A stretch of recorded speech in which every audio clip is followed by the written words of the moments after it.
ที่เธอเคยหวังแต่เป็นวันที่คอยเธออยู่ไม่ไกล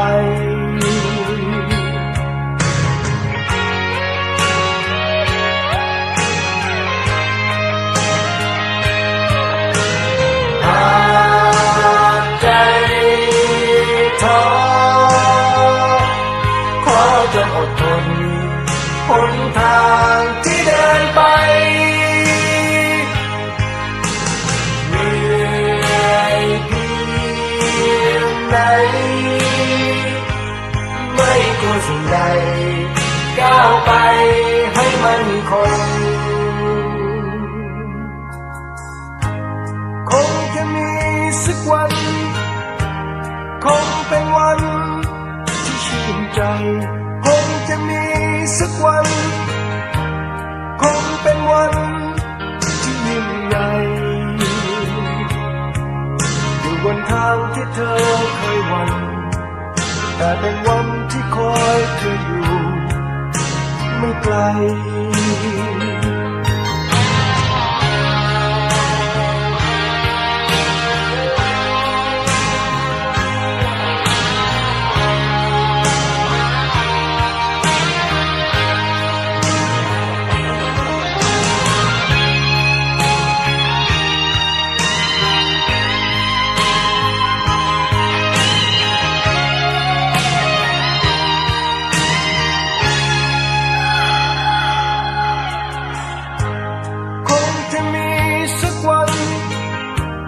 คงเป็นวัน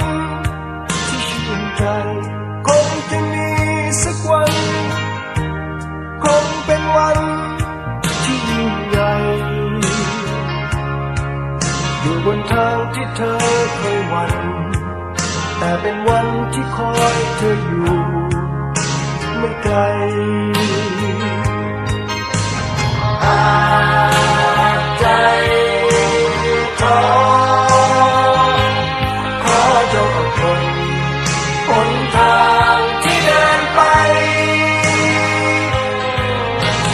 เหนื่อยเพียงไหนไม่กลัวสิ่งใดก้าวไปให้มันคง